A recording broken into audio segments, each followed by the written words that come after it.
ಶ್ರೀ ಗುರುಭ್ಯೋ ನಮಃ. ಹರಿ ಓಂ. ಮಹಾಕಾಳಿಯ ಒಂದು ವಿಚಾರ.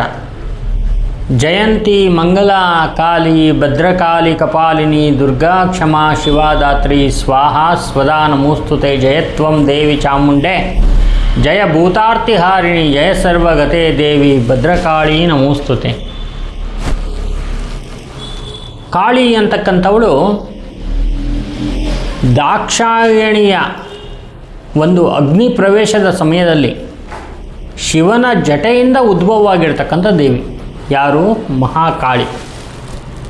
ಇನ್ನು ಪಾರ್ವತಿಯನ್ನು ರಾವಣ ಕರ್ಕೊಂಡು ಹೋಗಬೇಕಾದ್ರೆ ಮಧ್ಯದಲ್ಲಿ ನಿಂತ್ಕೊಳ್ತಾಳೆ ಪಾರ್ವತಿ. ಆವಾಗ ರಾವಣ ಹಿಂದೆ ತಿರುಗಿ ನೋಡ್ತಾನೆ. ನೋಡಬಾರ್ದು ಅಂತ ಪಾರ್ವತಿ ಹೇಳಿರ್ತಾಳೆ, ಕಂಡೀಷನ್ ಮಾಡಿರ್ತಾಳೆ, ನಾನು ನೋಡಬಾರ್ದು ನೀನು, ಅವಾಗ ಮಾತ್ರ ನಿನ್ನ ಲಂಕೆಗೆ ನಾನು ಬರ್ತೀನಿ ಅಂತ. ನಿಂತ ತಕ್ಷಣ ಅವನು ತಿರುಗಿ ನೋಡ್ತಾನೆ. ನೋಡಿದ ತಕ್ಷಣ ಅವಳು ಕಾಳಿ ಅವತಾರ ತೊಗೊಂಡ್ಬಿಡ್ತಾಳೆ. ಸೊ ಈ ಥರ ಬಹಳಷ್ಟು ಸಂದರ್ಭದಲ್ಲಿ ಕಾಳಿ ಮಹಾ ಅವತಾರಣಿಯಾಗಿ ಇಡೀ ಬ್ರಹ್ಮಾಂಡವನ್ನೇ ತನ್ನ ಕಾಲ ಬೆರಳ ಕೆಳಗಡೆ ಹಾಕಿ ನಿಂತ್ಕೊಂಡಿದ್ದಾಳೆ. ಅಷ್ಟು ಅದ್ಭುತವಾಗಿರ್ತಕ್ಕಂಥ ದೇವಿ ಮಹಾಕಾಳಿ. ಸಪ್ತಶತಿ ಅಥವಾ ಚಂಡೀ ಪಾರಾಯಣ ಎಂಬತಕ್ಕಂಥ ಒಂದು ವಿಶೇಷ ಪಾರಾಯಣದಲ್ಲಿ ಕಾಳಿಯ ಅದ್ಭುತ ವಿಚಾರಗಳು ನಮಗೆ ನಾನಾ ರೀತಿಯಲ್ಲಿ ನಾವು ಅದನ್ನು ನೋಡ್ಬೋದು. ಈ ಕಾಳಿ ಅಷ್ಟಕಾಳಿಯಾಗಿ 8 ಜನ ಕಾಳಿಯರಾಗಿ 8 ದಿಕ್ಕಲ್ಲಿ ಅಂದರೆ 4 ದಿಕ್ಕು 4 ಉಪದಿಕ್ಕುಗಳಲ್ಲಿ ನಿಂತ್ಕೊಂಡು ನಮ್ಮ ಜೀವನದಲ್ಲಿ ನಡೆಯುವಂತಹ ಎಲ್ಲ ವಿಚಾರಗಳಿಗೂ ಕೂಡ ಅನುಗ್ರಹ ಪ್ರದರಾಗಿದ್ದಾರೆ.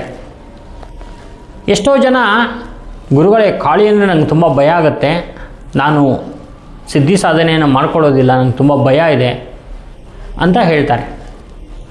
ಸಿದ್ಧಿ ಸಾಧನೆ ನಿಮಗೆ ಸಂಪೂರ್ಣವಾಗಿ ಆ ಕಾಳಿಯ ಒಂದು ಅನುಗ್ರಹ ಇದೆ ಅಂದಾಗ ಮಾತ್ರ ಮಾಡೋಕ್ಕಾಗತ್ತೆ, ಮೊದಲನೇ ವಿಚಾರ.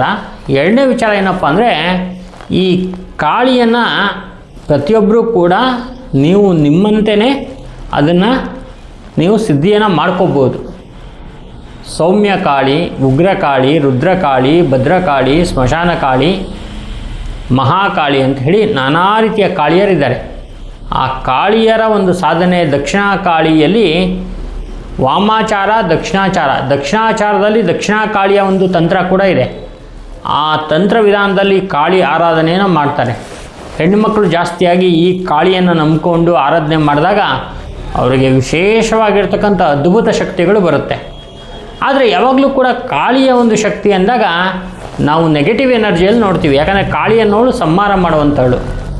ಆ ಕಾಳಿಯ ಶಕ್ತಿ ನಮ್ಮಲ್ಲಿಗೆ ಬಂದಾಗ ನೆಗೆಟಿವ್ ಎನರ್ಜಿಗಳು ಜಾಸ್ತಿ ಆದಾಗ ಆ ಕಾಳಿಯ ಒಂದು ಶಕ್ತಿಯ